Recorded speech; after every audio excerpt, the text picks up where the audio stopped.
So we are going to go ahead with next topic. अगला topic हमको start करना है, that is Laplace law of spherical membrane. Again text book में इसका नाम, topic का नाम अलग दिया है, explanation of formation of drops and bubble, लेकिन in general it is known as Laplace law of spherical membrane. तो सिर्फ नाम अलग है, the concept is the same. तो you will find the same topic with name formation. एक theory है basically वो, तो explanation of formation, explanation of drops and bubbles. But ideally it means it is basically Laplace law of spherical membrane. Laplace law of spherical membrane. तो basically हमको Laplace law of spherical membrane we have to learn for two different conditions. One is liquid drop and other is liquid bubble. तो drop और bubble में basic difference मैंने आपको कल बताया था. In case of drop you have a single free surface, क्योंकि drop के inside there is liquid, outside there is air. लेकिन बबल में there are two free surfaces. तो ये सिर्फ बेसिक डिफरेंस याद रखना. तो a case is for liquid drop. हम सिर्फ एक ही केस डिराइव करेंगे और दूसरे केस में हमको सिर्फ टेंशन को 2 से मल्टीप्लाई करना है. 2 से मल्टीप्लाई क्यों करना है? बिकॉज आई टोल्ड यू, अगर एक फ्री सरफेस तो टेंशन एक बार लेते हो और 2 फ्री सरफेस तो टेंशन ट्वाइस लेते हैं.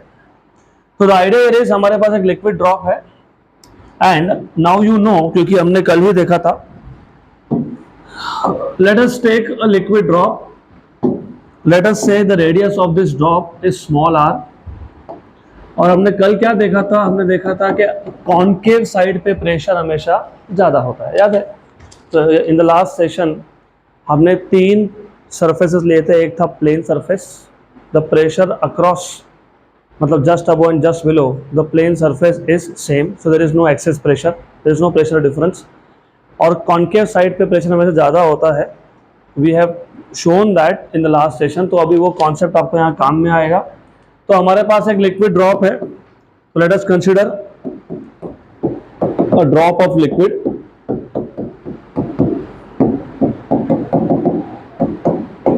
With radius, with some radius r. Inside pressure is Pi and outside is Po. So let Pi be the pressure inside and Po be the outside pressure. So Pi is inside pressure and Po is the outside pressure. अभी outside pressure को मैंने जानबूझ के PO बोला है because I am assuming कि outside there is atmosphere, और atmospheric pressure को आप PO से डिनोट करते हो, या फिर you can say P outside. What we have learned in the last session is concave side पे प्रेशर हमेशा ज़्यादा होता है. तो कॉन्केव साइड इनसाइड है कि आउटसाइड है? इनसाइड है. अंदर से देखोगे तो कॉन्केव, बाहर से देखोगे तो convex. So what we know is inside pressure, मतलब concave side का pressure ज़्यादा होता है. तो we know that pressure on the concave side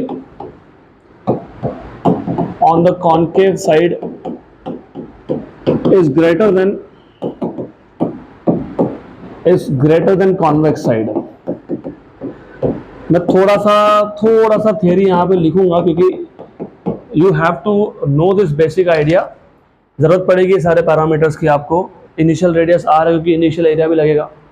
उसके बाद इनसाइड प्रेशर Pi है, आउटसाइड PO है, इसका भी हमको ज़रूरत पड़ेगा. तो जहाँ जहाँ रिक्वायर्ड है थोड़ा थ्योरी लिखना पड़ेगा मुझे.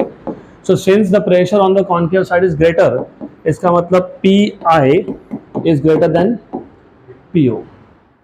Pi is inside pressure, inside is concave, outside is convex. तो excess pressure, do you remember what is excess pressure? Extra pressure. कहाँ पे एक्स्ट्रा प्रेशर है? Inside. So therefore excess pressure inside is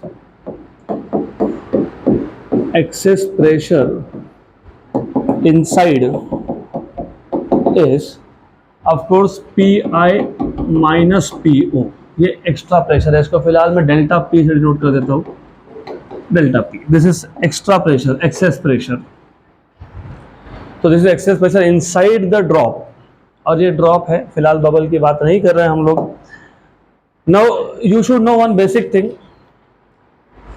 force का direction is always from higher pressure to lower pressure. तो याद रखना force, और मैंने आपको बताया भी है, मैं वापस रिपीट कर देता हूँ, फिजिक्स में 3 topic, they are very similar, they are not same but similar. For example, heat always flows from higher temperature to lower temperature, current always flows from higher potential to lower potential, and wind always flows from higher pressure to lower pressure। तो यहाँ पे भी similar है। When I say wind flows from higher pressure to lower pressure, मतलब net force is from higher pressure region to lower pressure region. तो net force का direction क्या होता है? From higher pressure to, very good. तो यहाँ पे higher pressure कहाँ पे है? इनसाइड है, और लोअर प्रेशर कहाँ है? तो फोर्स का डायरेक्शन क्या होगा? Okay, inside to outside. इसका मतलब ये जो ड्रॉप के जो बाउंड्रीज है, मतलब जो इसका सरफेस है, it is being pushed outwards. तो ये बाहर की तरफ पुश होगा, तो उसकी वजह से रेडियस बढ़ जाएगा। तो क्योंकि इनसाइड प्रेशर ज्यादा था, तो नेट फोर्स इनसाइड से आउटसाइड की तरफ था। तो इस केस में the volume will expand, the surface area will expand, मतलब जो ये बबल है, ड्रॉप है, इसका साइज बढ़ेगा। तो इसका साइज कितने से बढ़ा? Let us say delta R. So the new radius is R plus delta R. Good. तो due to this excess pressure, due to this excess pressure,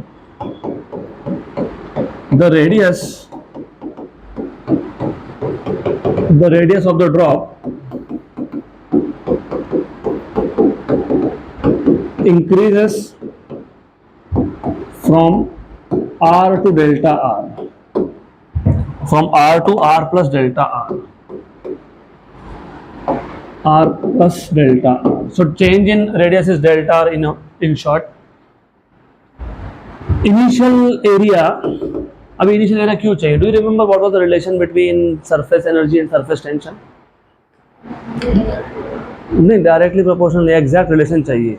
हमने डिराइव किया था ना, वो एक रेक्टेंगुलर मेटालिक फ्रेम लिया था, उसमें side CD was free to move, फिर हमने उसको डिप किया था सोप सॉल्यूशन में, और हमने उसको बाहर निकाल लिया था। तो we have basically derived the relation between surface energy and surface tension.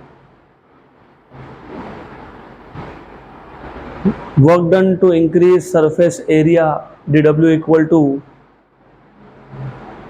tension into dA। भूल गए? वो भूल गए तो ये समझेगा ही नहीं फिर। So the idea here is that, चलो मैं बता देता हूँ, कोई बात नहीं। ऐसा है, you have to understand, in this case surface area बढ़ रहा है। अब surface area अपने आप तो नहीं बढ़ेगा, तो क्या होगा? वर्क होगा, राइट? हमने वर्क डन, ऐसा हमने बोला था कि that work done is stored in the form of energy in the surface. उसको क्या नाम दिया था हमने? Surface energy. सरफेस एनर्जी और सरफेस टेंशन का हमने रिलेशन डिराइव किया था, if you remember, D W equal to T D A, where what is D A? Change in area, increase in area. तो अब हमने एक लिक्विड ड्रॉप लिया जिसका रेडियस था आर, इनसाइड प्रेशर था पी आई, आउटसाइड है पी ओ। इनसाइड प्रेशर ज़्यादा है क्योंकि inside is concave, outside is convex. Pressure on the concave side is always greater than convex side. क्योंकि अंदर प्रेशर ज़्यादा है, बाहर कम है, इसका मतलब ये जो ड्रॉप है it is being pushed outwards.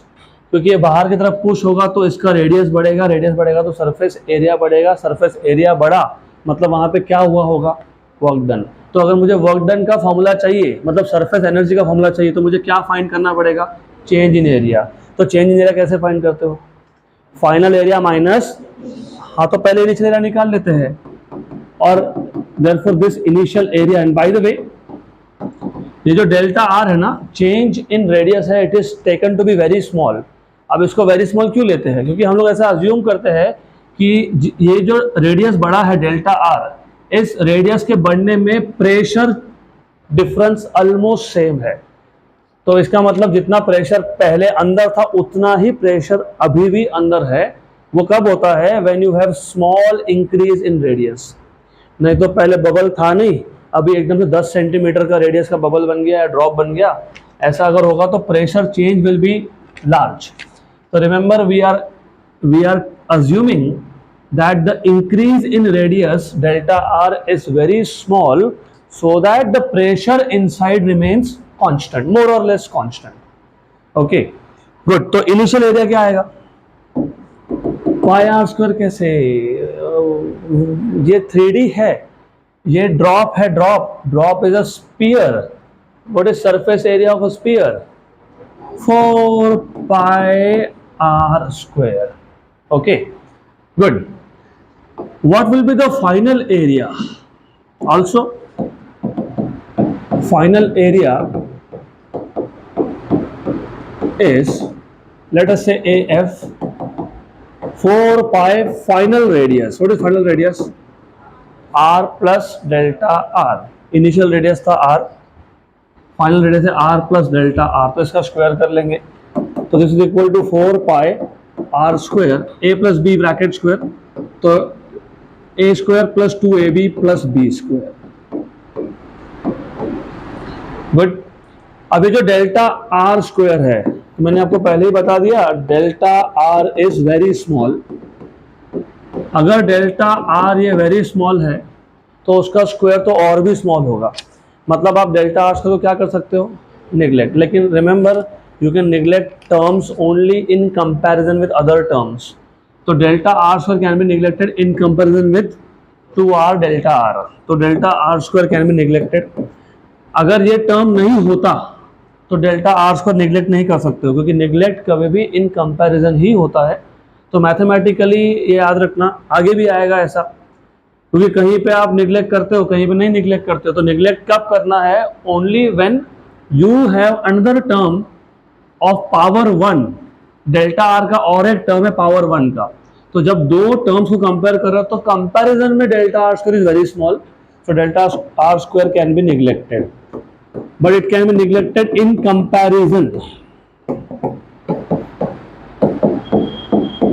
Comparison with delta R. Okay, good. Then तो फाइनल एरिया आपको मिल गया. What is final area? It is 4 pi r square plus 2r delta r. तो आपको मिल गया final area equal to 4 pi r square plus 8 pi r delta r. ये आ गया final area. So therefore increase in area of the drop, increase in area is dA equal to final area minus initial area. और bye the वे, जब JEE NEET के question हम लोग solve करेंगे तब भी थोड़ा कंफ्यूजन रहता है, तो अभी से ही क्लियर कर लो. वो हमेशा AF माइनस AI नहीं लिखना होता है, वो डिपेंड करता है कि इनिशियल एरिया ज़्यादा है कि फाइनल एरिया ज़्यादा है. क्वेश्चन आएगा, मैं आपको हिंट देता हूँ क्वेश्चन कैसे आता है. एक बड़ा सा ड्रॉप है, उसके 27 छोटे छोटे ड्रॉप्स कर दिए,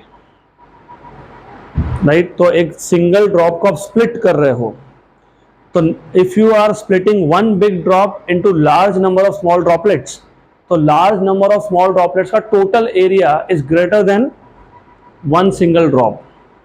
तो वहां पे फाइनल माइनस इनिशियल होगा. और एक ऐसा आता है कि हमारे पास 27 स्मॉल ड्रॉप्स थे, दे कोएलेस मतलब combine, merge to form a single drop. तो इस केस में इनिशियली नंबर ऑफ ड्रॉप्स ज़्यादा थे, तो इनिशियल एरिया ज़्यादा है और फाइनल एरिया कम है. तो सिर्फ ये देख लेना कि कौन सा एरिया ज़्यादा है. ऑफ कोर्स हमारे इस केस में फाइनल एरिया ज़्यादा है, तो ये आ जाएगा आपके पास 4 pi are square plus 8 pi r delta r minus initial area कितना था? 4 पाई आर स्क्वायर. ये हो गया cancel.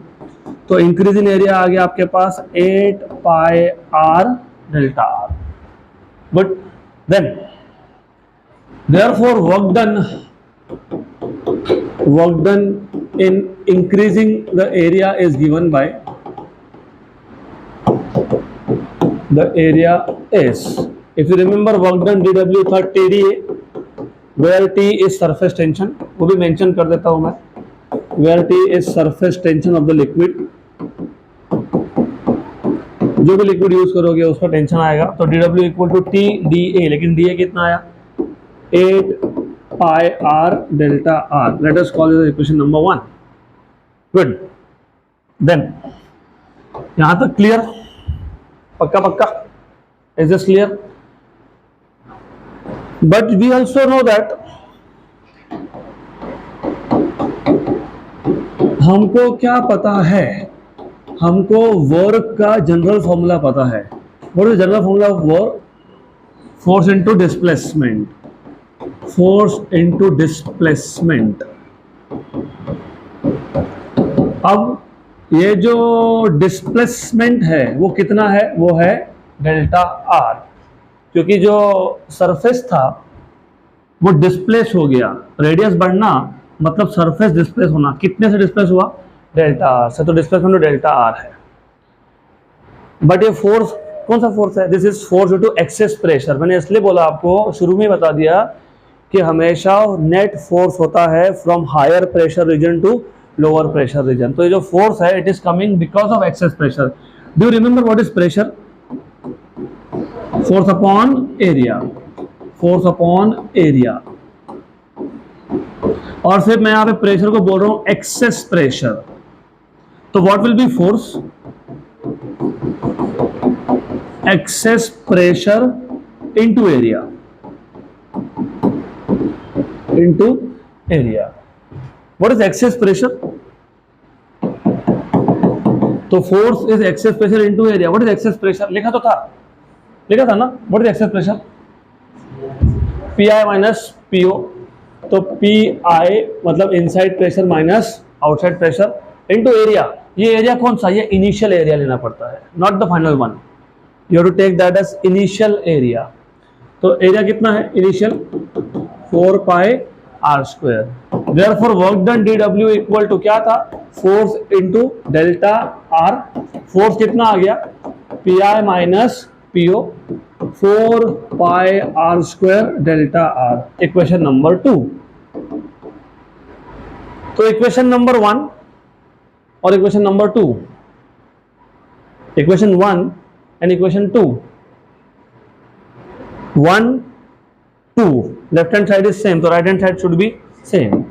So therefore from equation number 1 and 2, T 8 pi r delta r equal to P inside minus P outside 4 pi r square delta r। तो जो जो cancel होता है कैंसिल कर दो। क्या कैंसिल होगा? पाई पाई, एक आर डेल्टा आर हो गया। 1 जा एंड 2 जा, सही है, करेक्ट। तो क्या बचा? Inside pressure minus outside pressure मतलब excess pressure is equal to, ये आर शिफ्ट कर देंगे तो क्या आ गया? 2t by are. इसको बोलते हैं Laplace law of spherical membrane for a liquid drop. Good, right. तो मैं इसका डेरिवेशन वापस रिपीट करता हूँ। और बबल के लिए एक छोटा सा चेंज है, मैं बता देता हूँ यहाँ पे, फिर we will repeat this again. तो फॉर बबल हमने पहले लिक्विड ड्रॉप लिया, अब फॉर बबल देखेंगे। तो फॉर बबल ये सेम इक्वेशन आपको मिलेगा, ओनली विथ क्या डिफरेंस होता है बबल और ड्रॉप में? बबल में 2 फ्री सरफेस होते हैं और ड्रॉप में 1। तो बबल में टेंशन भी तुम लोगे डबल। तो यहाँ पे 2t आया तो वहां क्या लिखोगे? 4t by are. बाकी सारे स्टेप्स सेम ही है डेरिवेशन के, सिर्फ tension you will take twice. तो टेंशन जहां भी आएगा, हमने जब डिराइव किया तो पहली बार टेंशन यहाँ पे आया था TDA, सिर्फ वहां पे क्या लिखोगे? 2TDA। तो यहाँ 2 लिखोगे, यहाँ 2 लिखोगे तो यहाँ भी 2 आएगा, यहाँ 2 आएगा तो आगे यहाँ पे भी 2 आएगा। तो 2 इंटू 2 क्या हो जाएगा? 4। तो 4t बाई आर। तो सिर्फ यहाँ पे टेंशन आपको 2 बार लेना है। तो I just repeat the derivation. तो Laplace law of spherical membrane, as I told you, text book में इसका नाम अलग है, explanation of formation of drops and bubble ऐसा लिखा हुआ है, लेकिन that is actually Laplace law of spherical membrane. So the idea here is कि हमारे पास एक लिक्विड ड्रॉप है इस लिक्विड ड्रॉप का जो रेडियस है that is small R. Inside pressure को मैं पी आई से डिनोट करता हूँ, आउटसाइड को मैं पी ओ बोल देता हूँ। हमने लास्ट लेक्चर में ही देखा था कि कॉनकेव साइड पे प्रेशर ज़्यादा होता है, तो इनसाइड कॉनकेव है, आउटसाइड कॉन्वेक्स है। तो inside pressure is greater then outside, तो जो एक्सेस प्रेशर है that is inside minus outside. अब क्योंकि इनसाइड प्रेशर ज़्यादा है और आउटसाइड कम है, जब भी प्रेशर डिफरेंस हो only then there is net force. तो आगे भी आएगा आपको चैप्टर नंबर 4 में, विच इज़ बेसिकली थर्मोडायनामिक्स। तो थर्मोडायनामिक्स में आप एक कॉन्सेप्ट सीखोगे जिसको आप बोलोगे थर्मोडायनामिक इक्विलिब्रियम। तो system is said to be in thermodynamic equilibrium if it satisfies 3 equilibrium. उसमें से एक होता है मैकेनिकल इक्विलिब्रियम, एक होता है केमिकल इक्विलिब्रियम, एक होता है थर्मल इक्विलिब्रियम। तो मैकेनिकल इक्विलिब्रियम का मतलब ही ये होता है that the forces are balanced. Mechanical equilibrium जो न्यूटन लॉ ऑफ मोशन में सीखा था दैट इज मैकेनिकल इक्विलिब्रियम, मतलब फोर्सेस आर बैलेंस्ड। तो नेट फोर्स है क्या? अगर नेट फोर्स नहीं है तो इसका मतलब होता है कि pressure is same everywhere, right. तो जहां पे प्रेशर सेम हो वहां पे रिजल्टेंट फोर्स क्या होता है? जीरो। यहाँ पे प्रेशर सेम है क्या? नहीं, अंदर प्रेशर ज़्यादा है, बाहर प्रेशर कम है, तो नेट फोर्स होगा क्या? Yes. And what is the direction of net force? Higher pressure to. तो बिकॉज ऑफ दैट ये जो सरफेस है ना, it will be pushed outwards, और उसकी वजह से इसका रेडियस बढ़ जाएगा, मतलब इसका सरफेस एरिया बढ़ जाएगा। तो रेडियस बढ़ गया by a small amount delta R. Good. तो जो इनिशियल एरिया था इस ड्रॉप का, जो इनिशियल एरिया था वो था 4 पाई आर स्क्वायर। जो फाइनल एरिया है वो है 4 pi r plus delta are square.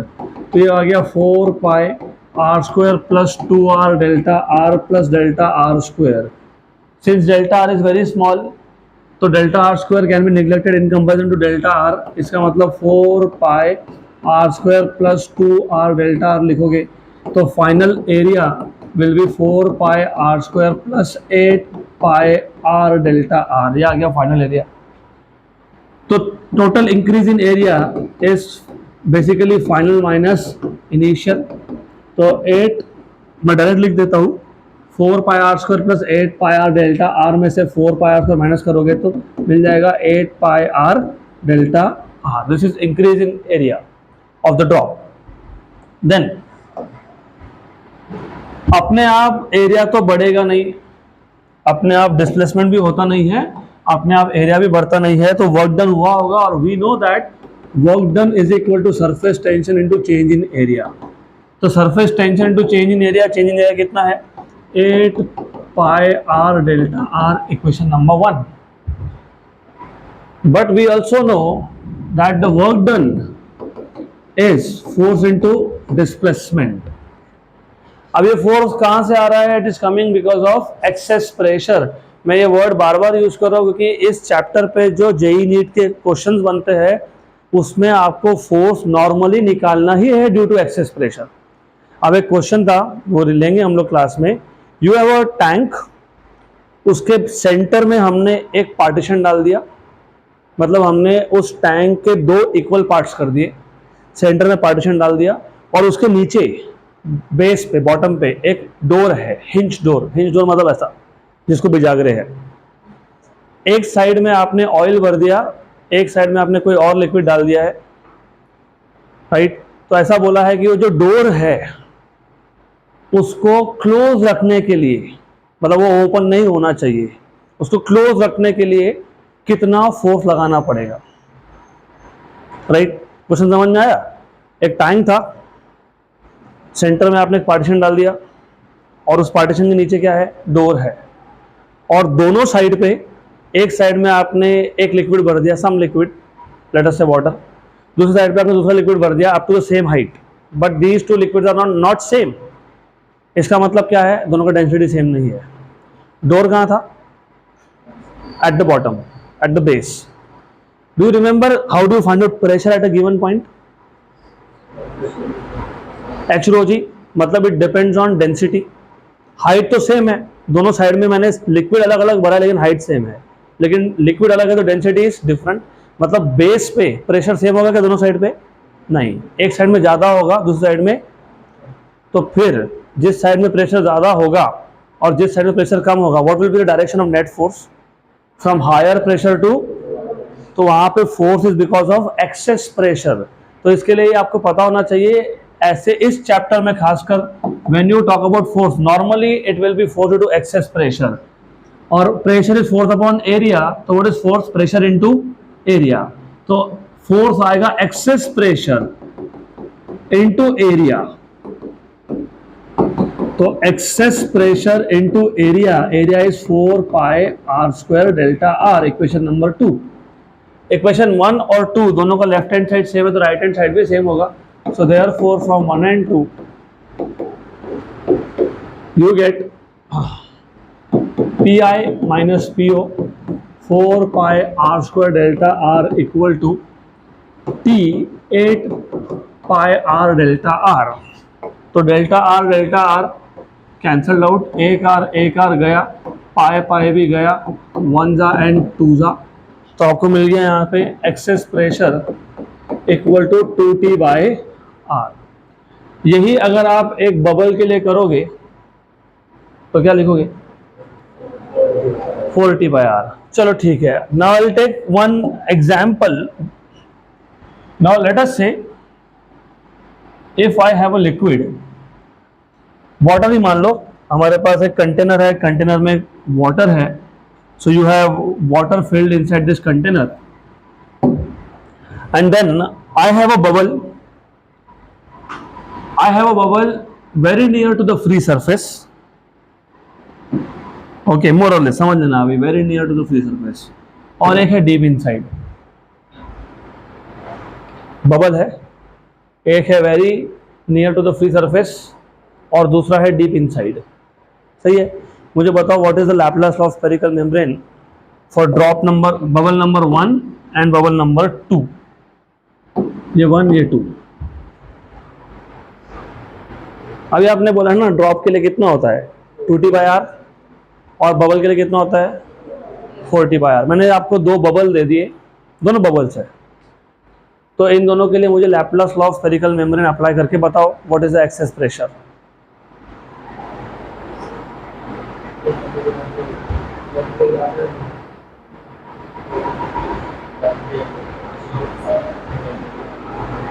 Laplace law of spherical membrane gives you delta P, excess pressure, P inside minus P outside.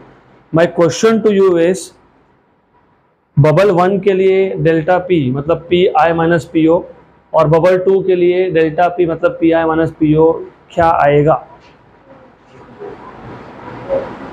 4t by are, bubble 1 bubble 2 की दोनों के लिए। Second के लिए आएगा delta P equal to 4t by R. क्यों? क्योंकि इस केस में it is just below the free surface, तो आउटसाइड जो आप ऐसा इसको इमेजिन कर सकते हो, क्योंकि ये just below the free surface था, तो आप इमेजिन कर सकते हो कि दो फ्री सरफेस है, एक इनसाइड एक आउटसाइड। लेकिन जो अंदर बबल है ना, उसका एक ही फ्री सरफेस है इनसाइड का, उसके बाहर सराउंडिंग में कौन है? लिक्विड है। तो यहाँ पे वही इक्वेशन बन जाएगा delta P equal to 2t bye.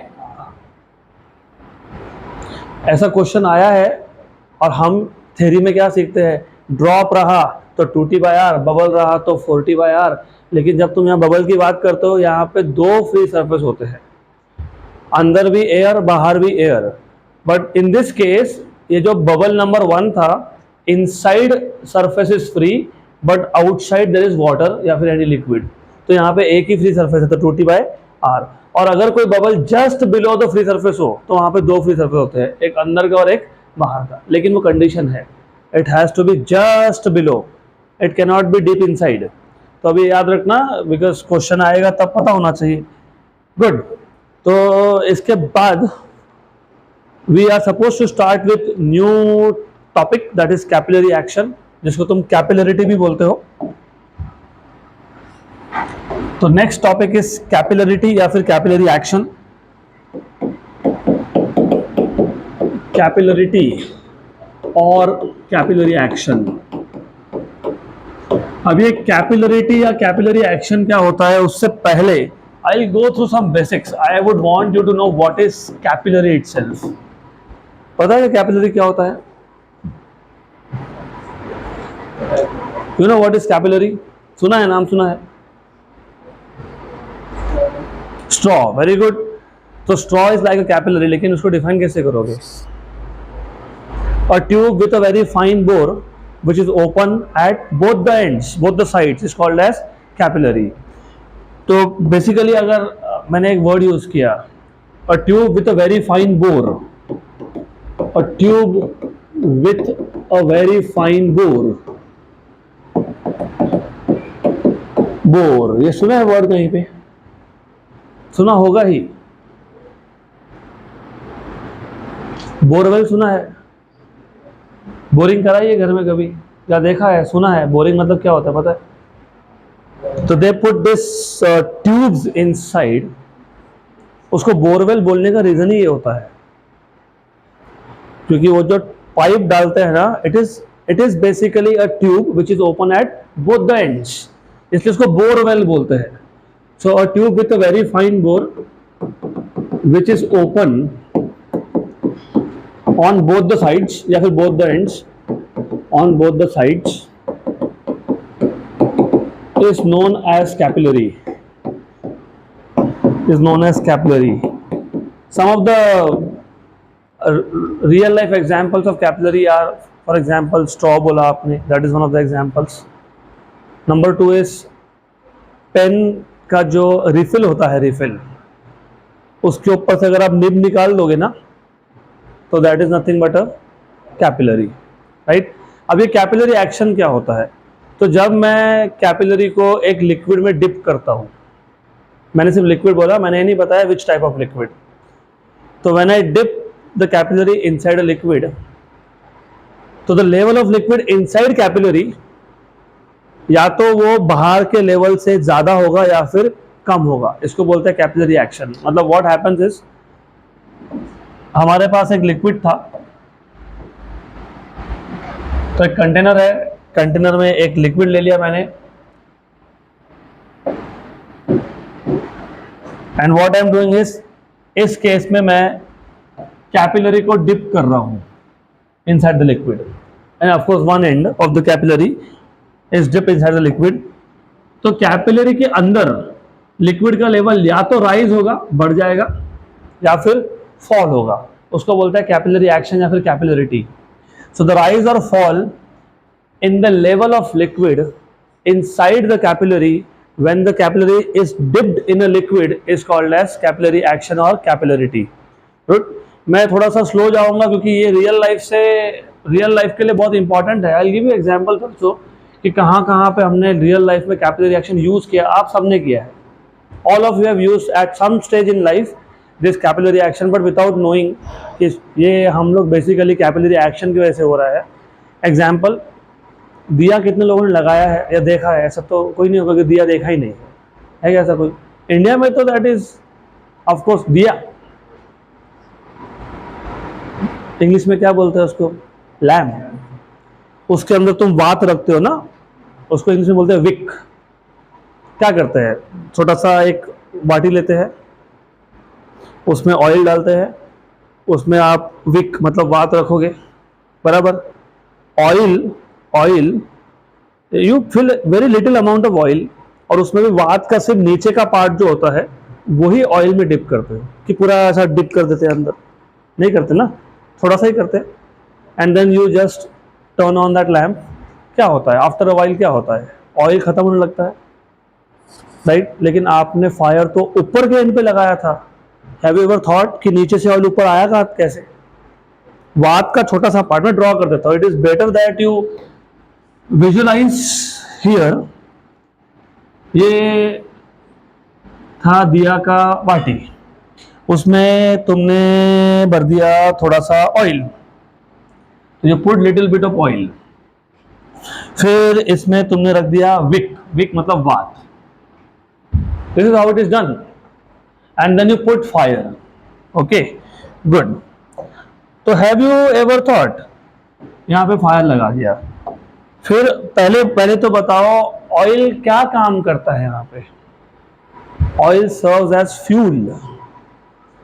But have you ever thought कि मैंने ऊपर तो ऑयल रखा ही नहीं, मैंने तो ऑयल नीचे रखा, ये ऑयल ऊपर आया कैसे? It is because of capillary action. तो some real life examples are one of this. Oil rises up the wick of a lamp because of capillary action. मैं वापस आऊंगा इस पे, अभी बोल ही रहा हूं तो चलो बात कर लेंगे। और हमारे यहाँ तो बहुत सारे एग्जाम्पल्स है रियल लाइफ में। As far I know most of you live on the other side of the river. Class के बाहर निकलते से 300-400 मीटर पे रिवर है जिसमें कभी पानी होता नहीं है। पानी है तो भी साइंस है, नहीं है तो भी साइंस है। अभी हमारे लिए ना जब पानी आता है, थोड़ा बहुत फ्लडिंग होता है, वो भी आज ही सीखोगे या कल सीखोगे at the most, that is called as turbulent flow. तो उसमें भी साइंस है, अगर नहीं है तो तभी भी साइंस है। तो फॉर एग्जाम्पल अभी आते आते देखना, जो लोग रोड क्रॉस, ब्रिज क्रॉस करके जाओगे, वाटर का लेवल बहुत कम है, उसमें बड़े बड़े रॉक्स है, सही है ना?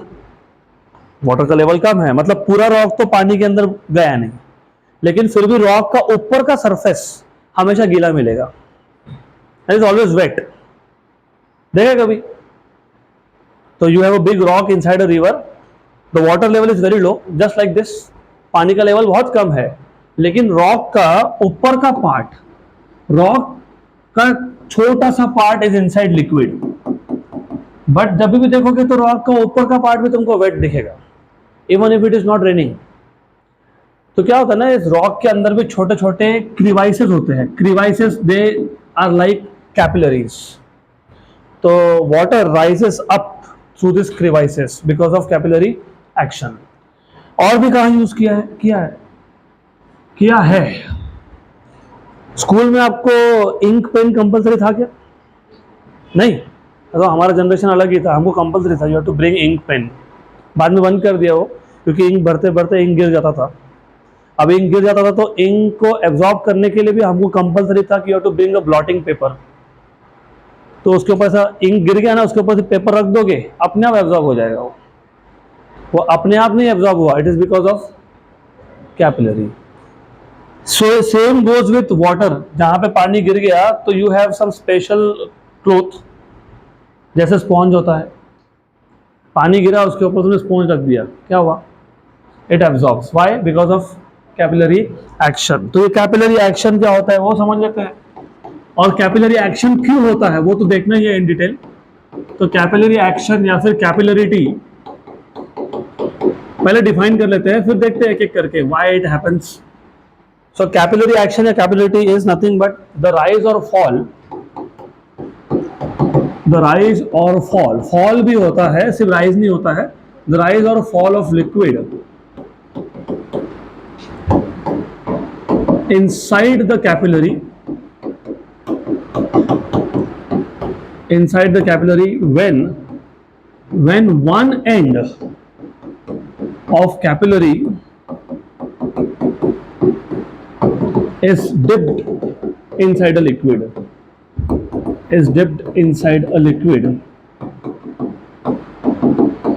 is known as capillarity or capillary action, is known as capillarity or capillary action.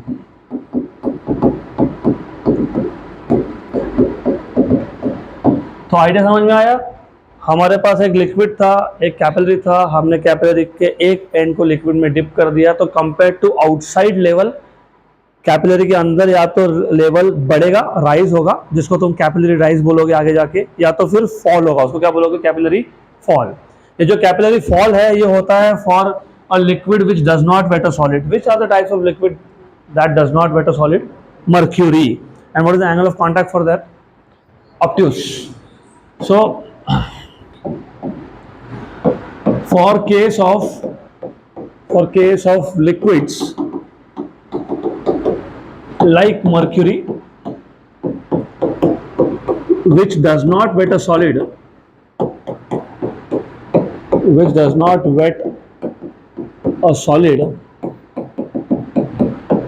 the level of liquid inside capillary, the level of liquid inside capillary falls, and for liquids which partially or completely wets a solid, which partially or completely wets a solid, कौन सा ऐसा liquid है जो completely wait करता है solid को? Water. और partially kerosene. Partially wets a solid, the level inside rises, the level inside the capillary rises.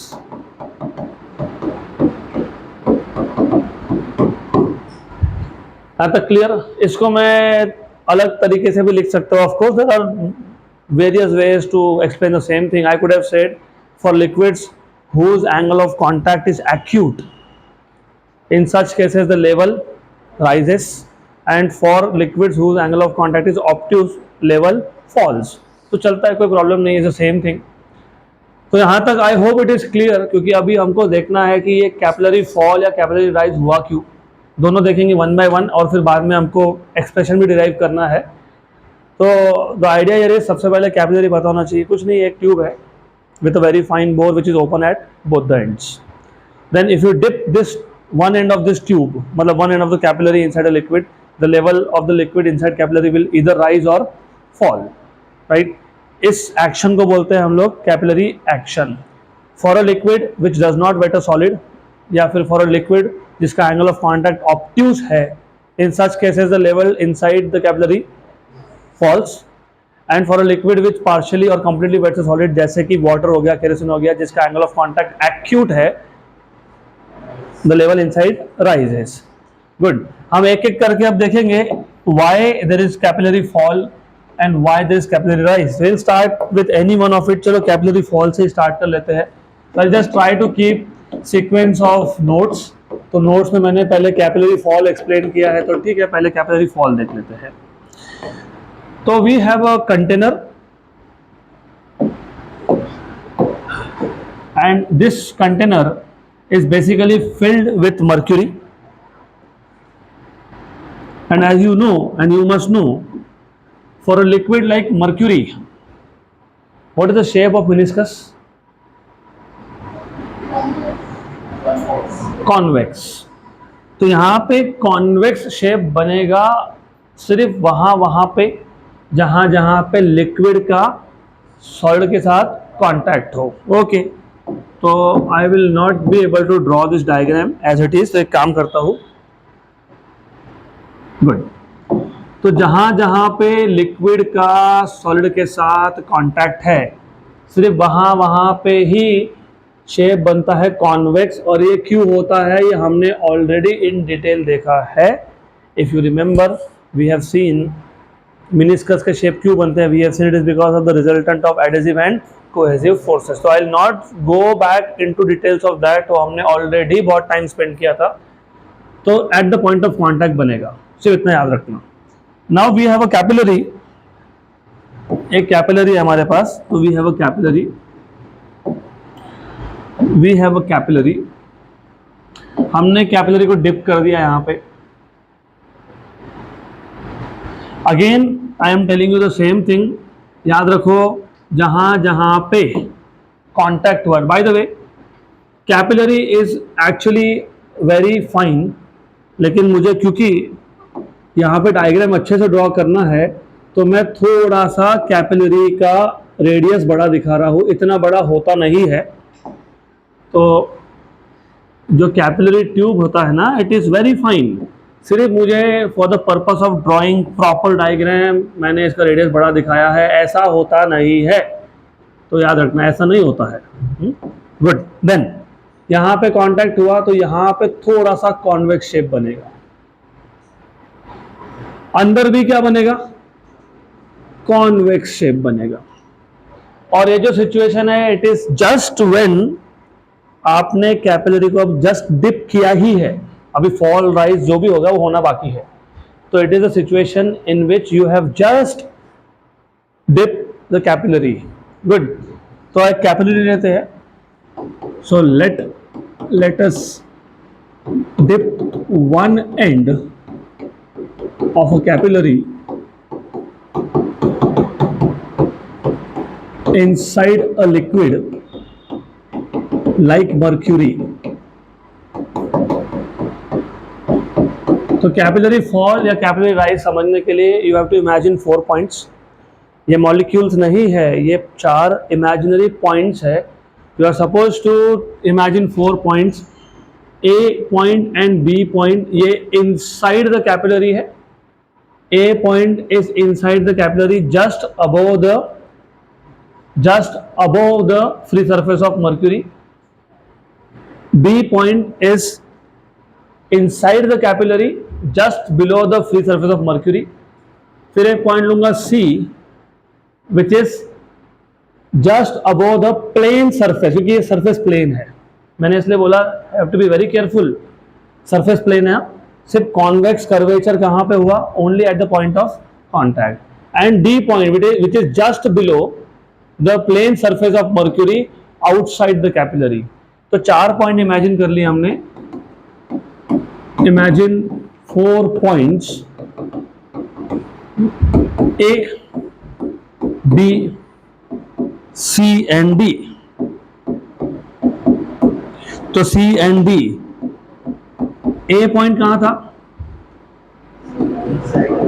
Just above free surface of mercury.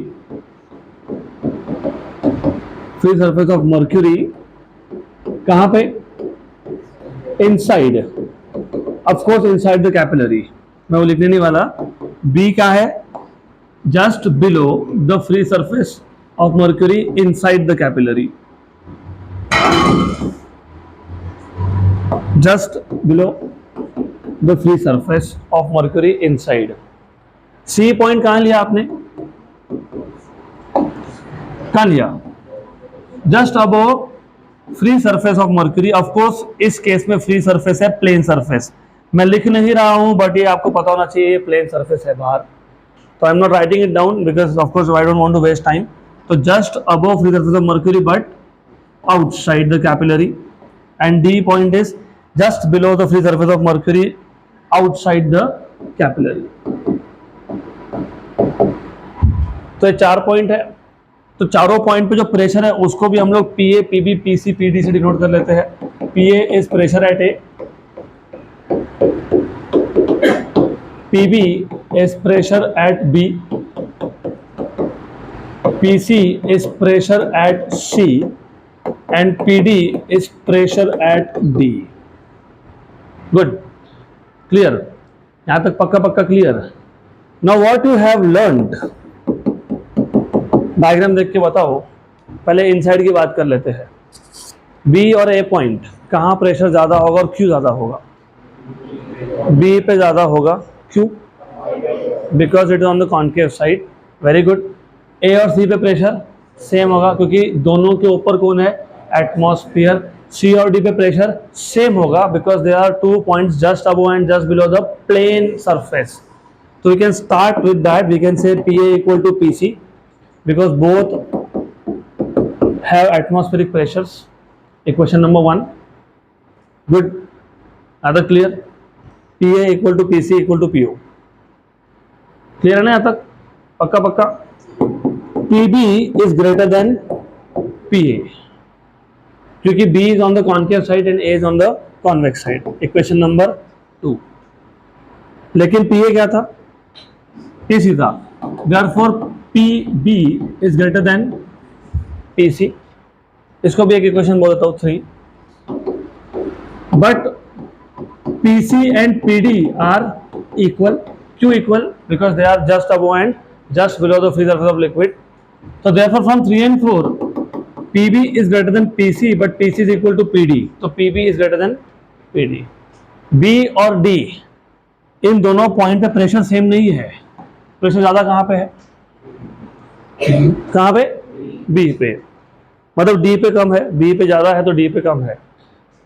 अभी बताया था जहाँ प्रेशर ज़्यादा हो फोर्स वहाँ से लगता है उस डायरेक्शन में जहाँ प्रेशर कम हो. इसका मतलब बी पॉइंट पे प्रेशर ज़्यादा है तो liquid inside the capillary will be pushed down and outside will be pushed upwards. मतलब थोड़ी देर के बाद अगर तुम देखोगे ना, after a while you will find something like this. तो क्या हो गया, कैपिलरी का फॉल हो गया, बराबर। तो that is a primary reason for capillary fall. अभी मैं लिखूंगा नहीं, you are smart enough to understand since pressure at B is greater than pressure at D, इसका मतलब liquid inside the capillary will be pushed downwards resulting into the liquid outside being pushed upwards. तो idea ये था कि हमने एक container लिया, उसमें हमने एक लिक्विड भर दिया जैसे कि मर्क्यूरी, क्योंकि हमको कैपिलरी फॉल एक्सप्लेन करना है, हमको कैपिलरी फॉल एक्सप्लेन करना है। ध्यान है ही नहीं, मैं बहुत दिन से देख रहा हूँ, मैं बहुत दिन से ध्यान दे रहा हूँ कि तुम्हारा ध्यान नहीं है। And then you know I observe then I take action, क्योंकि if you don't pay attention that is something I can not digest.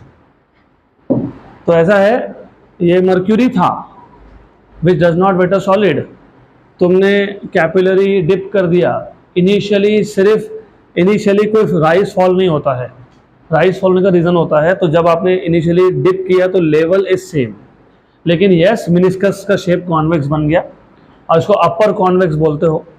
Upper convex क्योंकि तुम ऊपर से देख रहे हो, तो इसके लिए नोट्स में तुमको ऐसे वर्ड्स देखने को मिलेंगे, अपर कॉन्वेक्स, अपर कॉन्केव। अपर मतलब you are looking from up, इसलिए अपर कॉन्वेक्स। तो 4 पॉइंट्स इमेजिन कर लिए, 2 inside capillary, 2 outside capillary. 2 points जो इनसाइड है वो just above and below the surface of mercury है, और आउटसाइड भी just above and just below the surface of mercury है। तो you have 2 points, A which is just above the surface of mercury inside capillary, and B just below the surface of mercury inside capillary, C which is just above the plane surface of mercury outside, and D just below the plane surface outside. PA and PC are same, equal because of atmospheric pressure. PC and PD are also same because they are on across the plane surface. तो PA equal to PC है, PC equal to PD है, ये याद रखना। और then you should know कि PB is greater than, लेकिन PA is equal to, लेकिन PC is equal to, मतलब PB is greater than PD। तो B पॉइंट पे प्रेशर D पॉइंट से ज़्यादा है, तो inside the capillary liquid will be pushed down. हो गया कैपिलरी फॉल। अब देखते हैं कैपिलरी राइज। तो capillary rise, now of course I will not write down all these things now, अभी आपको सब पता है कौन से पॉइंट्स लेने हैं, क्या क्या प्रेशर है, etcetera etcetera. we'll just go through the basic theory of capillary rise. Capillary rise, अब इस केस में what happens is, हमारे पास एक कंटेनर है, हमने एक लिक्विड लिया विच वेट्स अ सॉलिड, जैसे केरोसिन हो गया या फिर you can take water also. तो इनिशियली ऐसा था, जहाँ जहाँ पे लिक्विड का सॉलिड के साथ कांटेक्ट है वहाँ पे मेनिस्कस क्या बना, concave, upper concave. Then you dip a capillary,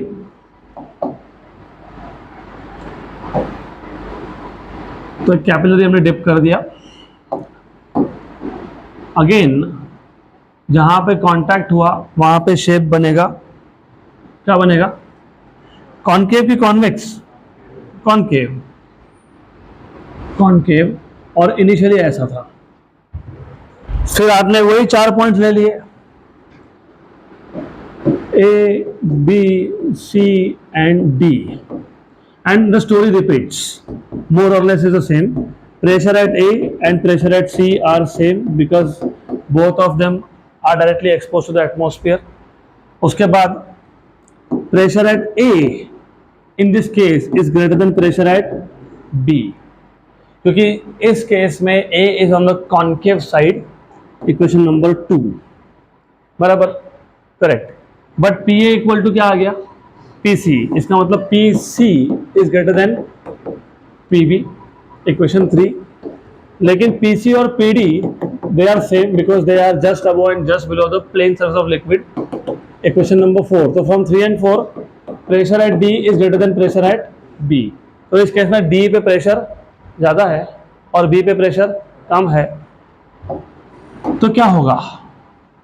D पे liquid will be pushed down, यहाँ पे डाउनवर्ड तो अंदर अपवर्ड्स. तो इस केस में you will find something like this. तो इस केस में होगा कैपिलरी राइज. गुड, क्लियर, ठीक. अब जो मैंने आपको एग्जांपल्स दिए थे, 4 एग्जांपल बताए थे मैंने आपको, blotting paper, sponge, water rises of the crevices and oil rises of the wick. इन चारों ही केस में कैपिलरी राइज होता है, there is no capillary fall. Good, वो मैं लिखने नहीं वाला, that is given in the notes itself. तो इंटरेस्टिंग एंड सिंपल, बहुत सिंपल है. और थ्योरी के लिए I keep on saying one thing again and again, क्योंकि आपका मेजर फोकस कॉम्पिटिटिव एग्जाम पे है, लेकिन आपको बोर्ड एग्जाम में 70 या 75% का जो भी क्राइटेरिया आपका होता है वो करना पड़ता है. इसके लिए keep it very plain and simple. कोई भी थ्योरी टॉपिक हो, हियर ऑनवर्ड्स फिजिक्स में कोई भी थ्योरी टॉपिक हो, उसको 4 सेक्शन में डिवाइड कर लो. नंबर 1 इज डायग्राम, क्योंकि डायग्राम जब आपके सामने कोई चीज़ होती है तो एक्सप्लेन करना ईजी होता है, तो diagram should be the first. Number 2, जो भी अगर इंस्ट्रूमेंट है तो आपको इंस्ट्रूमेंट का कंस्ट्रक्शन समझाना पड़ेगा. यहाँ तो कोई इंस्ट्रूमेंट है नहीं, तो second goes for construction, third goes for working principle, और फोर्थ इज फॉर डेरिवेशन. तो ऐसे केसेस में जहाँ पे कोई डेरिवेशन नहीं है, जहाँ पे कोई कंस्ट्रक्शन नहीं है, तो 2 ही सेक्शन आएंगे, डायग्राम एंड वर्किंग प्रिंसिपल, खत्म, डन. गुड. तो ऐसा रखोगे ना, इट इज़ टू सिंपल, कुछ नहीं है physics, I am telling you, it is nothing. सिर्फ हाँ, कभी कभी of course things can become complicated, depends on the topic, तो otherwise it is too simple. अब आ जाते हैं हम, देखो अभी क्या हुआ, कैपिलरी राइज तो हो गया, बट यहाँ पे बेसिक फिजिक्स लेवल का एक प्रॉब्लम हो गया. यू आर सेइंग कि ट्यूब के अंदर लिक्विड का लेवल बढ़ गया, ऊपर हो गया, सही है, correct. How can anything go against gravity? ये तो ग्रेविटी के अगेंस्ट गया ना ऊपर. तो यू हैव टू एक्सप्लेन कि ये जो कैपिलरी राइज हुआ ये क्यों हुआ, नंबर 1. और हो गया, चलो हो गया, तो इसका हाइट कितना आएगा और हाइट कौन से पैरामीटर पे डिपेंड करेगा. तो अगर आप अगला टॉपिक देखोगे in sequence, you will find expression for capillary rise और फॉल. तो let us derive expression for capillary rise or fall. मतलब you are trying to find out expression for h. तो आपको क्या फाइंड करना है? एक्सप्रेशन फॉर हाइट, कितना rise हुआ, मतलब h का इक्वेशन. और definitely h will depend on certain parameters, जैसे एंगल ऑफ कॉन्टैक्ट, जैसे सरफेस टेंशन, जैसे रेडियस ऑफ कैपिलरी. तो हमको h का एक्सप्रेशन चाहिए. तो अगला टॉपिक देखोगे in sequence, it is expression for capillary rise और फॉल.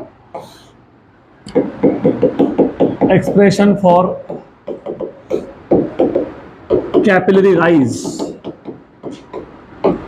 और फॉल. फॉल का हम लोग करते ही नहीं है, हम लोग सिर्फ राइज का इक्वेशन डिराइव करते हैं, और हम लोग फॉल के लिए सिर्फ एक स्टेटमेंट लिख देते हैं नीचे, जो मैं बताऊंगा आपको at the end of this derivation. तो you are not suppose to derive expression for fall, you are just supposed to derive expression for rise.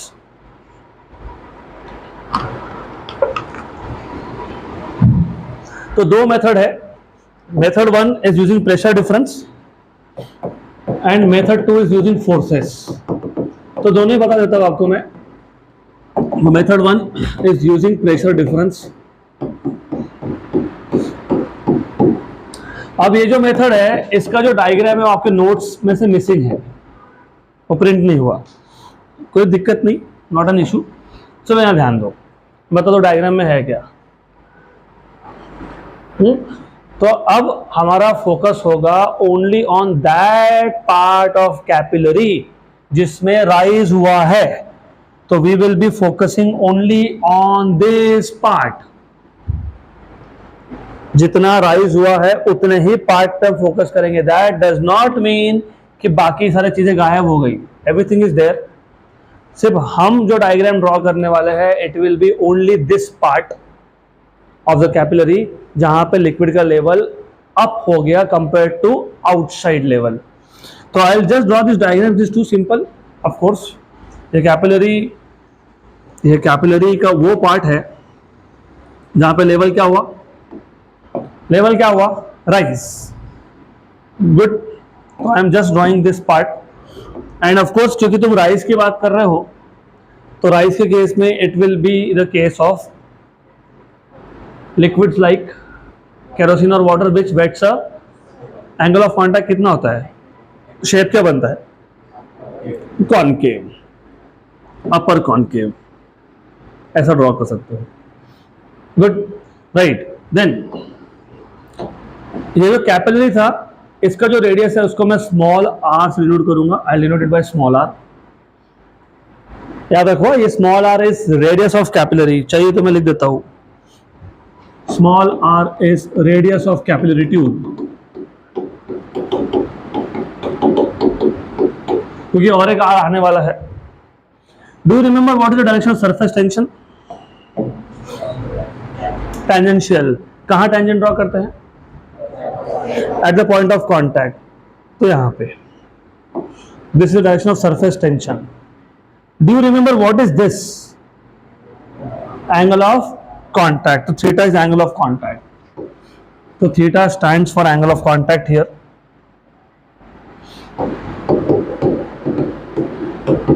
Angle of contact. Good, then ये जो शेप बना, this is basically like a arc, और कोई भी curvature हो तो उस curvature का एक रेडियस ऑफ कर्वेचर होता है। तो यहां से यहां तक ये आ गया आपका radius of curvature R. So this is radius of curvature R. तो I will say R is radius of curvature, या फिर मैं बोलूंगा radius of concave meniscus.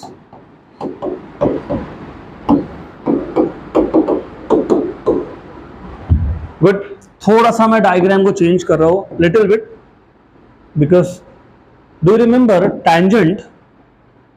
tangent और radius, you know how they are, पता है? tangent सर्कुलर मोशन भूल गए, परपेंडिकुलर, वेरी गुड। तो दे आर ऑलवेज परपेंडिकुलर, तो वो 90 डिग्री एंगल दिखना चाहिए, वो दिखेगा तो आगे के एंगल सॉर्ट आउट होंगे, नहीं तो आगे के एंगल सॉर्ट आउट नहीं होंगे, कंफ्यूजन रहेगा हमेशा। तो just to avoid that particular confusion, sorry for taking this much of time in drawing, लेकिन आई कांट हेल्प इट। यहाँ पे you will need the accuracy of angles, angle लगने वाले तुमको। चलो फाइनली लुक्स लाइक 90, कोई बात नहीं, and also looks like tangent, तो थीटा आ गया। अब ऐसा क्यों किया मैंने? For a simple reason. So let me draw dummy line here. ऐसे एक लाइन ड्रॉ कर दिया। ये टोटल एंगल कितना है? 90 है, वेरी गुड। उसमें से एक पार्ट कितना है? तो ये कितना हो गया? अगर ये 90 माइनस थीटा है और ये टोटल एंगल कितना है? 90 है, वेरी गुड, गुड। तो who will tell me what is this angle? कितना? थीटा। अगर ये थीटा तो ये कितना है? वेरी गुड, तो ये भी क्या आ गया? थीटा आ गया। तो that is why I did all this. ये थीटा है तो ये भी थीटा है, क्योंकि अभी काम में आएगा हमारे। तो हमको यहाँ पे h का एक्सप्रेशन चाहिए। हमको क्या चाहिए? h का एक्सप्रेशन चाहिए, लेकिन using pressure difference. Pressure difference word ये सुनने के बाद क्या ध्यान में आया?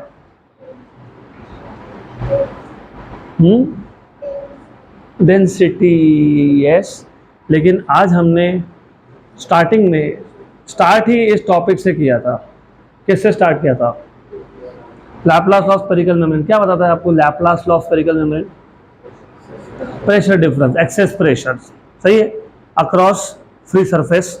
ऑफ कोर्स सरफेस कर्वेचर होना चाहिए। तो यहाँ पे भी देखोगे ना, यहाँ पे ऊपर कॉनकेव है, नीचे कौन है? नीचे कौन है? कॉन्वेक्स। तो ऊपर के साइड प्रेशर ज्यादा, नीचे क्या है? कम है। तो यहाँ पे भी क्या है? प्रेशर डिफरेंस है, डेल्टा पी। तो ये जो प्रेशर डिफरेंस है इसको बोलते हैं pressure difference due to concavity, क्योंकि कॉन्केव सरफेस है, इसके लिए प्रेशर डिफरेंस है। अगर प्लेन होता तो प्रेशर डिफरेंस होता क्या? नहीं।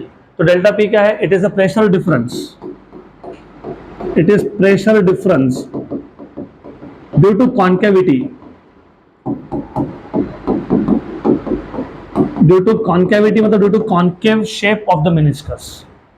हमको क्या पता है, हमको पता है कि प्रेशर डिफरेंस होता है 2T/R, सही है। कौन सा R? स्मॉल r के कैपिटल R। वो जो तुमने इक्वेशन डिराइव किया था Laplace law of spherical membrane, उसमें जो तुमने R लिखा था वो कौन सा, क्या R था वो? It was radius of the drop या फिर रेडियस ऑफ द बबल, मतलब रेडियस ऑफ कर्वेचर। तो यहाँ पे कर्वेचर का रेडियस क्या है? कैपिटल R है, तो कैपिटल R, इक्वेशन 1। गुड। सिर्फ ये डायग्राम आपके नोट्स में प्रिंट नहीं हुआ है, that is the only diagram that you will need, तो कोई बात नहीं, आप कर लोगे। क्या तक clear?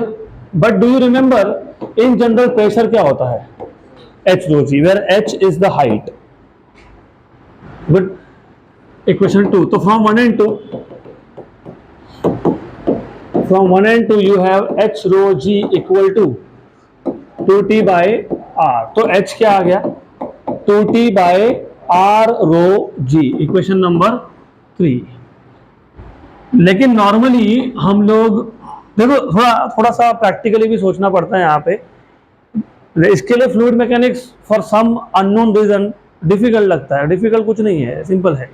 You have to just think ये इक्वेशन में क्यों नहीं यूज कर सकता। सोचो, लुक क्या क्या है इस इक्वेशन में।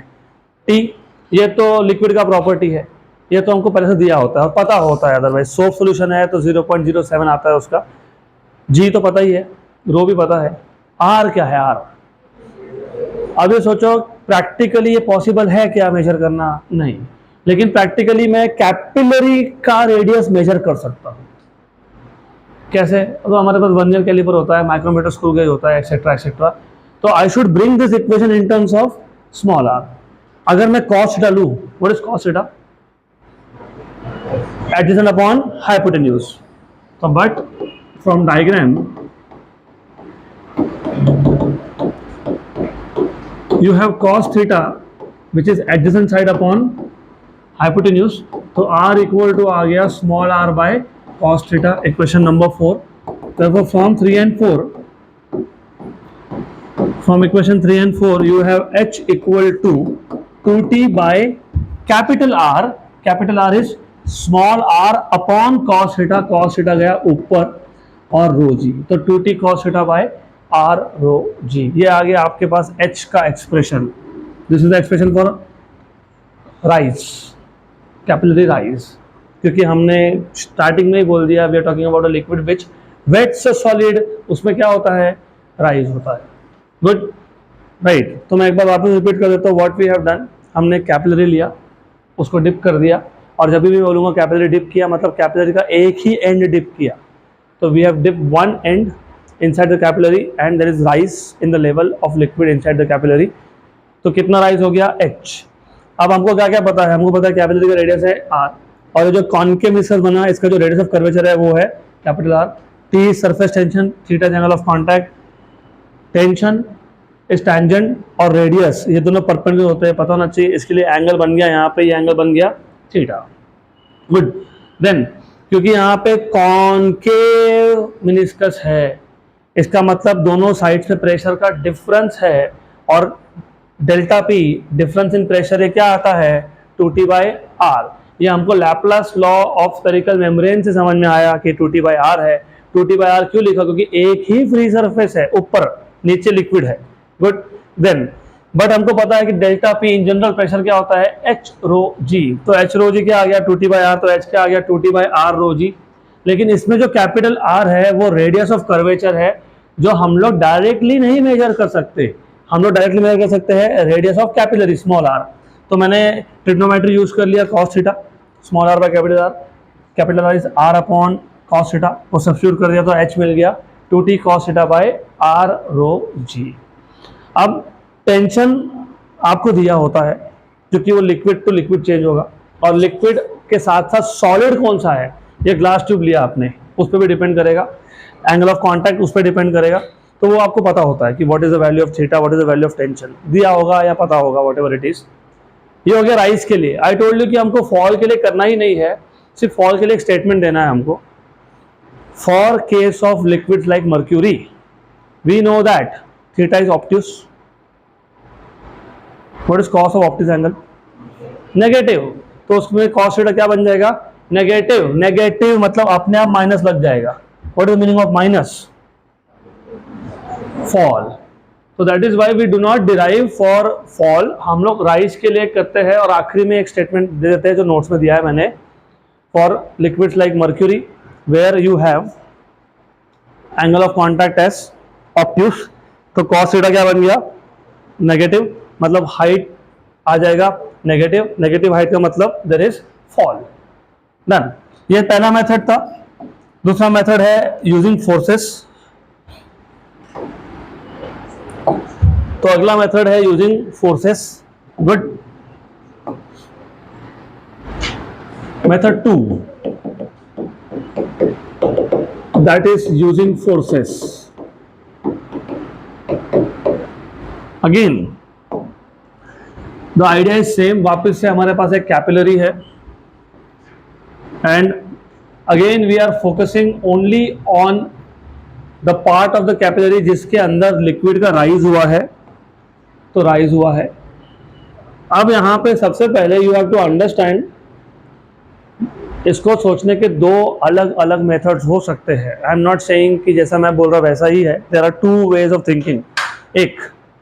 एक तो हमने कैपिलरी को डिप किया, लेवल राइज हो गया. तो number 1 as I told you कि लेवल राइज हो रहा है मतलब अगेंस्ट द ग्रेविटी जा रहा है. कोई भी चीज अगेंस्ट द ग्रेविटी तब जाती है जब नेट फोर्स अपवर्ड हो, मतलब ऊपर के डायरेक्शन में कोई फोर्स हो. अपने आप ऊपर नहीं जाएगा. राइट. तो एक सोचने का तरीका ये है कि why there is rise, because there has to be some force upward which is pulling the liquid up. दूसरा ये भी होता है सोचने का तरीका कि अब तो आ गया लेकिन वेट कहाँ है? डाउनवर्ड. तो नीचे क्यों नहीं जा रहा वापस? तो नीचे नहीं जा रहा मतलब डाउनवर्ड वेट को, किसके वेट को? लिक्विड के वेट को. कौन से लिक्विड के वेट को? जो लिक्विड कैपिलरी के अंदर राइज हुआ उतने वेट को. वेट क्या होता है? डाउनवर्ड. उतने वेट को बैलेंस करने के लिए क्या है? अपवर्ड फोर्स है. तो remember there are two things, two different ways of understanding the same idea. Rise हो गया तो ये जो राइज हुआ इतने लिक्विड का जो वेट है वो डाउनवर्ड है. तो ये लिक्विड नीचे जाना चाहिए था ना, नहीं जा रहा है. इसका मतलब ऊपर कोई फोर्स होगा जिसने बैलेंस किया होगा. That is how you think. Okay. Then अभी बाकी के अननेसेसरी चीजें मैं लिखूंगा नहीं. अब सबको पता है कि ये कैपिलरी है. आप सबको पता है कि ये लिक्विड है विच वेट्स अ सॉलिड, क्योंकि मैंने शेप कॉन्केव दे दिया. तो you know already this. Height is late us से h, radius of capillary is late us से r. तो ये सब चीजें आपको ऑलरेडी पता है. Then you know what is the direction of force due to surface tension? Tangent. तो टेंजेंशियल आ गया आपका force due to surface tension. And you know to every action there is equal but opposite. तो ये action है, इसका reaction भी होगा. Equal in magnitude but opposite in direction. Good. तो ये हो गया reaction. Reaction is equal to tension. Action और रिएक्शन ये सिर्फ डायरेक्शन वाइज होते हैं, अपोजिट मैग्नीट्यूड वाइज होते हैं सेम. तो जितना टेंशन है उतना ही रिएक्शन है. अगर ये एंगल ऑफ कांटेक्ट है थीटा, तो ये भी कितना है फिर? थीटा. विच मीन्स ये जो तुमने रिएक्शन लिखा है मतलब टेंशन लिखा है, इसके तुम कंपोनेंट कर सकते हो दो. ये आ जाएगा साइन थीटा कंपोनेंट और ये आ जाएगा कॉस थीटा कंपोनेंट. करेक्ट. अब थोड़ा सा इमेजिनेशन का लेवल अप करो. मैंने ये सिर्फ एक पर्टिकुलर पॉइंट पे ऐसा इमेजिन किया, सिर्फ एक पॉइंट पे. तो एक पॉइंट पे मैंने टेंशन के दो कंपोनेंट कर दिए. कौन से दो? टी कॉस और टी साइन. लेकिन कैपिलरी का क्रॉस सेक्शन क्या होता है? सर्कल. करेक्ट. मतलब पूरे के पूरे सरकमफरेंस पे ये लिक्विड कैपिलरी के साथ क्या है? कांटेक्ट में है. तो पूरे सरकमफरेंस पे ऐसा हो रहा है. तो पूरे के पूरे सरकमफरेंस पे you will find that the tension has two components. पूरे सरकमफरेंस पे, this is really important thing. पूरे सरकमफरेंस पे you will find that there are two components of tension. एक है वर्टिकल कंपोनेंट. वर्टिकल कंपोनेंट कौन से components है? T cos. तो ये टी कॉस वाले कंपोनेंट्स है वर्टिकल कंपोनेंट्स, ऐसा पूरे सर्कमफरेंस पे, because the liquid is in contact along the circumference of the capillary, तो ऐसा है, which is really important.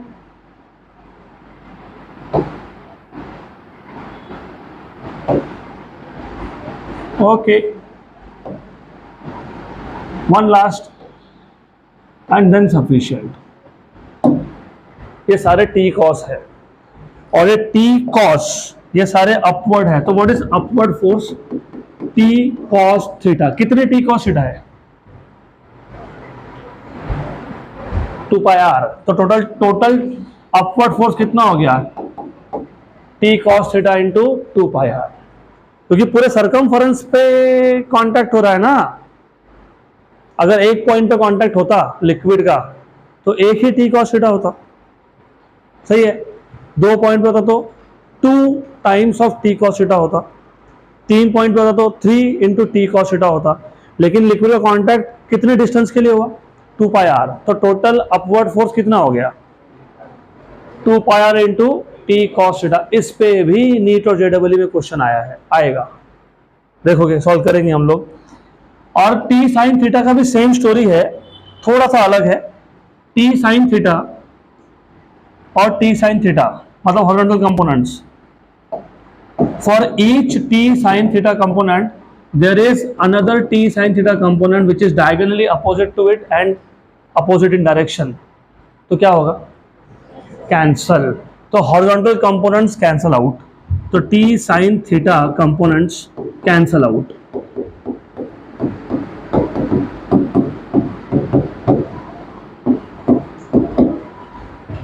Clear यहां तक? पक्का? तो जो हॉरिजॉन्टल कंपोनेंट्स थे वो क्या हो गए? कैंसिल हो गए. Vertical components all are in same direction, तो क्या होगा? ऐड होगा. Very good. तो टोटल अपवर्ड फोर्स मिल गया आपको. What is total upward force? 2 pi R into T cos theta. ये टोटल अपवर्ड फोर्स है. अब ये जो लिक्विड था कैपिलरी के अंदर, जितने लिक्विड का राइज हुआ, मैं बार बार बोल रहा हूं, मैं पूरे लिक्विड की बात नहीं कर रहा हूं. I am just talking about liquid inside the capillary, वो भी जिसका राइज हुआ उसका. ये जो लिक्विड इनसाइड द कैपिलरी है जिसका राइज हुआ, उसका मास अगर m है तो उसका वेट कितना है? mg. तो डाउनवर्ड फोर्स कितना होगा? mg. लेकिन you know what is mass? What is density? Mass upon volume. तो what is mass? Volume into density. What is, how much is the volume of this liquid?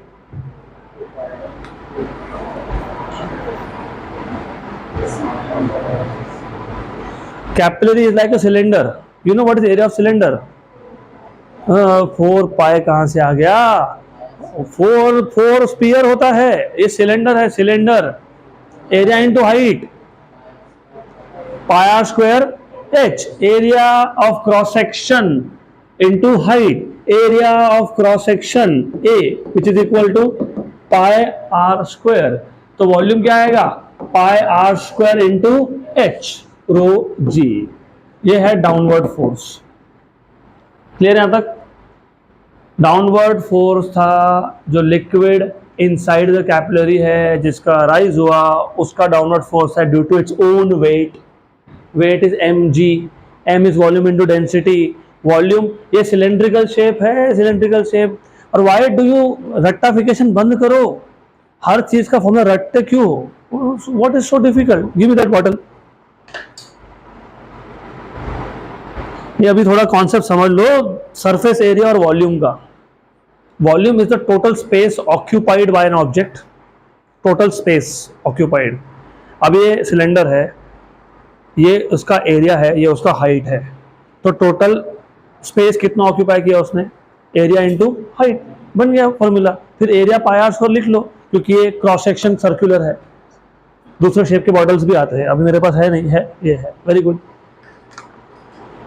Tell me, अगर मैं side length L लेता हूं, L, ये square cross section है. If you can see, what is the volume occupied by this bottle? L square into H, क्योंकि ये cross section क्या है? Square. Area into height. Correct, बन गया। What is the surface area? अगर circular cross section होता, circular होता तो 2 pi R into H, right, good. तो यह आ आपके पास ओवरऑल डाउनवर्ड फोर्स है M G, M is volume into density, volume is pi are square H, क्योंकि क्रॉस सेक्शन सर्कुलर है इसलिए पाई आर स्क्वायर लिखा तुमने। अब एज आई टोल्ड यू कि ये जो वेट है लिक्विड का वो कहाँ पे है, तो लिक्विड नीचे जाना चाहिए ना, जा रहा है क्या? नहीं, मतलब इक्विलिब्रियम में है। इक्विलिब्रियम में क्या होता है? डाउनवर्ड फोर्स को किसने बैलेंस कर लिया?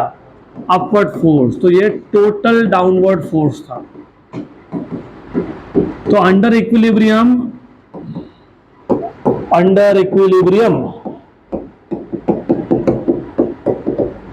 you have total upward force is equal to total downward force. Total upward force था 2 pi R T cos theta और डाउनवर्ड फोर्स है pi are square H rho ji.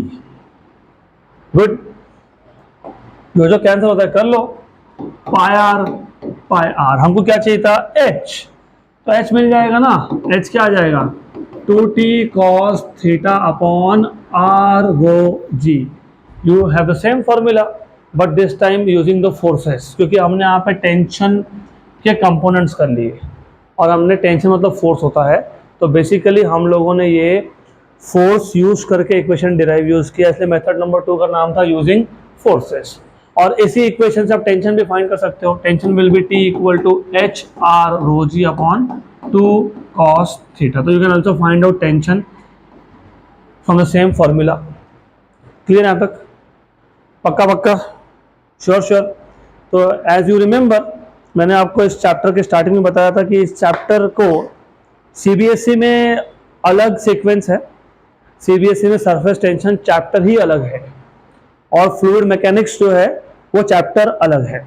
Fluid mechanics में 2 part है, एक hydrostatics जिसमें आप pressure measurement, उसके बाद प्रेशर गेजेस की बात करते हो, मैनोमीटर और उसके बाद बैरोमीटर और पास्कल्स लॉ, वो जाता है हाइड्रोस्टैटिक्स में, बराबर।